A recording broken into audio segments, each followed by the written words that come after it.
There is a plant that could end hunger. Not theoretically, not with decades of engineering or billions in research funding. Right now, today, it grows without being planted, it spreads without being watered, it feeds you in spring, summer, fall, and the dead of winter. Every piece of it is edible root, stalk, pollen, seed. It thrives wherever land meets water on every continent except Antarctica. Per acre, it outproduces potatoes by a factor of 10, requiring zero fertilizer, zero tilling, zero intervention. For 30,000 years, our ancestors built their survival around it. Then we decided it was a weed. This is the story of how we dismantled the most productive food system nature ever built, and why it's still waiting for us in every marsh, ditch, and riverbank we've forgotten to look at. The evidence goes back further than most people expect.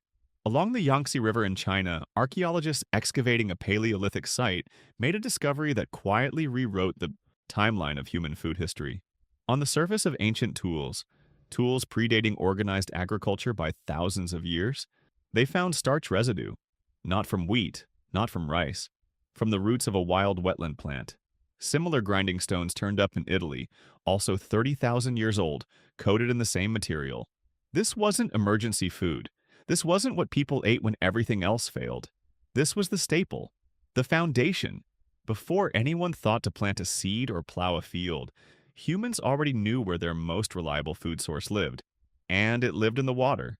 The plant is the cattail, scientifically Typha latifolia, and evolution built it to do one thing extraordinarily well: feed continuously. Most crops operate on a single annual harvest. One window, one chance. Miss it, and you wait another year. The cattail doesn't work like that. In early spring, young shoots push up from the mud. Strip back the outer layers and you find a crisp white core that tastes somewhere between cucumber and fresh celery. When Russian explorers first encountered it being eaten across the steppes, they called it Cossack asparagus and couldn't believe something this good was growing wild in a swamp. By early summer, green flower spikes emerge. Harvest them before they open, boil them, and you have something that tastes remarkably like corn on the cob. Dense, earthy, satisfying. Then comes what might be the most underappreciated food source in North America: the pollen. In midsummer, the male flowers dust the air with fine golden powder. This isn't the nuisance it looks like. It's high-protein flour that falls directly into your hand. Indigenous peoples across the continent collected it by the bowlful and mixed it into bright yellow breads and flatbreads. One stalk yields tablespoons. A healthy stand yields pounds.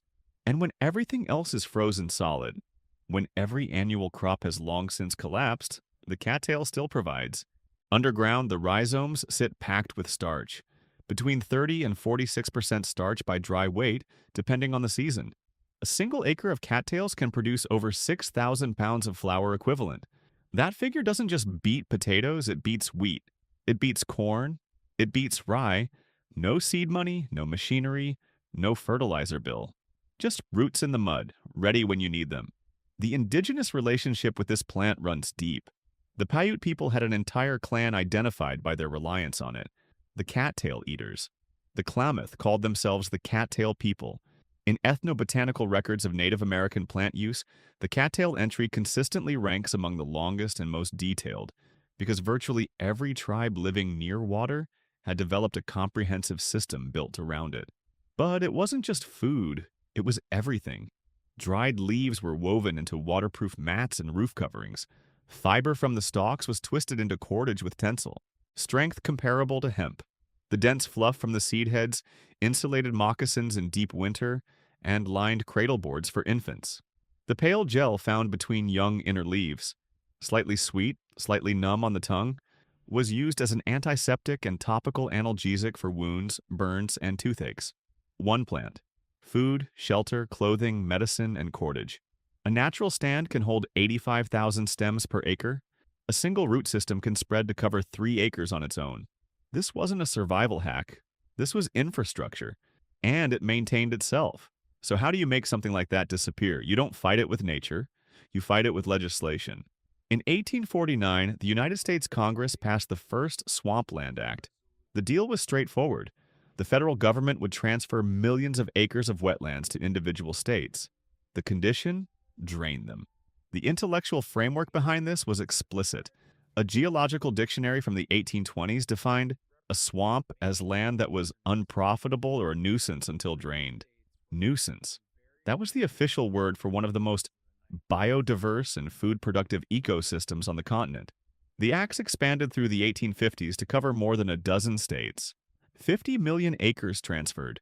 Government manuals published with titles like Draining for Profit became agricultural bestsellers. By 1902, the invention of mechanized drainage equipment meant a single machine could lay drainage tile faster than 100 men working by hand. The great wetland systems fell one by one. The Black Swamp of Ohio, once a vast carbon forest and the food system stretching across the northwest corner of the state, was eliminated. 20 million acres of the Florida Everglades were channeled and redirected. The Sacramento-San Joaquin Delta was drained for farmland. Between the 1950s and 1970s alone, agricultural drainage destroyed 12 million additional acres. Of the 221 million wetland acres that once existed across the lower 48 states, fewer than half remain. What grew in their place? The Corn Belt, the most intensively farmed agricultural region on Earth, dependent on synthetic fertilizers, herbicides, diesel fuel, and annual replanting, and responsible for some of the worst water pollution in the country. We traded a self-sustaining perennial system for an annual one that requires constant, expensive intervention just to maintain. There is another layer to this story, and it's worth being direct about it. The cattail's greatest weakness economically is that it cannot be controlled. You cannot patent it. You cannot sell the seeds year after year because it doesn't need seeds. It spreads vegetatively, on its own, aggressively, persistently.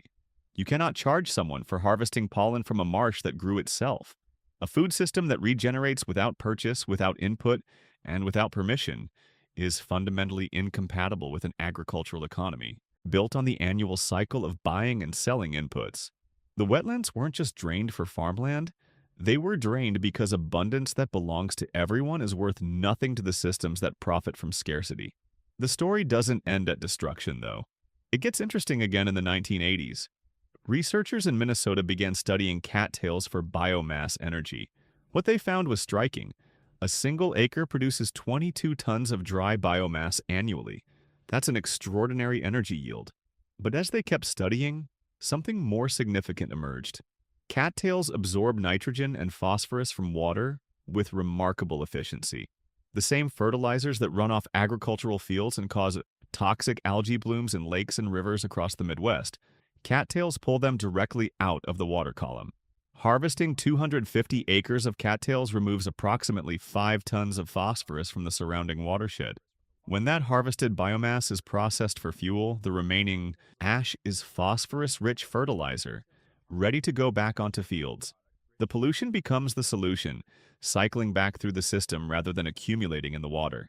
The International Institute for Sustainable Development in Manitoba has been operating commercial cattail harvests since 2012, consistently pulling 15 to 20 tons per acre per year. Because the plants regenerate perennially, it functions like mowing a lawn. Cut it, and it comes back. No plowing, no soil erosion, no reseeding. Meanwhile, cattail biomass sequesters more than a ton of carbon dioxide per ton harvested.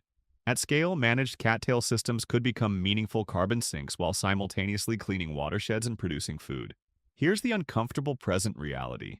Landowners across North America currently spend millions of dollars each year spraying herbicide to eliminate cattails from their property. We are literally paying to poison the most productive food plant on the continent, to protect drainage systems that are poisoning our water. The knowledge was never truly lost. Indigenous communities maintained it. Ethnobotanists documented it. Researchers have been quantifying its value for decades. What was lost was the cultural willingness to take it seriously, to look at a marsh and see a resource instead of a problem. While billions are spent developing drought-resistant GMO crops and experimental carbon capture technology, the answer has been sitting at the edge of every pond and drainage ditch in the temperate world. It feeds you 12 months a year. It cleans your water. It builds the soil. It never asked to be managed. It just waited.